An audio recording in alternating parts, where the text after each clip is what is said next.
मुंबईत राहायचं की अन्य कुठे हे फडणवीसांच्या हातात नाही असं संजय राऊतांनी म्हटलंय। शिक्षण मंत्री म्हणून मोदींच्या मनात फडणवीसांचं नाव असल्याचा दावा राऊतांचा आहे। मेरिटवर शिक्षण मंत्री करायचं असल्यास मोदींच्या मनात केवळ फडणवीस आहेत असं राऊत म्हणतात। शिक्षण मंत्री पदासाठी फडणवीस योग्य व्यक्ती असल्याचं सुद्धा राऊतांनी म्हटलंय।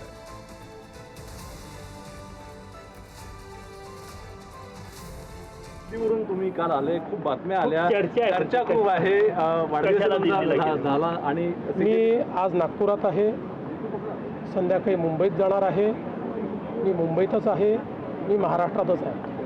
जेव्हा कमिशनरचा हवालदार केला ना कमिशनरचा, तेव्हा मोदी आणि शहांनीच त्यांना आदेश दिले हवालदार व्हा म्हणून किंवा जमादार व्हा म्हणून।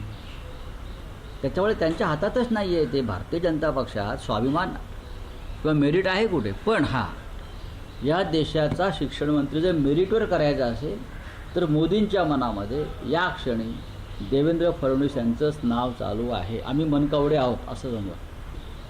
शिकार झाले सध्या ते काही भविष्य वर्तवतात। आता देवेंद्रजीने ते स्पष्टीकरण केलेलं आहे, पण यांनाच काही झाली कोणी कुठे जायचं म्हणून। त्यांना देवेंद्रजींचा धाक आहे राज्यामध्ये, त्यामुळे त्यांना असं वाटतं की केव्हा जातील केव्हा नाही, म्हणून नुसते उपद्रव करत बसतायत। त्यांना माहित आहे एवढं सक्षम नेता कोण आहे, त्यांना माहित आहे एवढा अभ्यासू एवढा सक्षम नेता राज्यामध्ये असताना त्याला कुठे संधी मिळत नाही।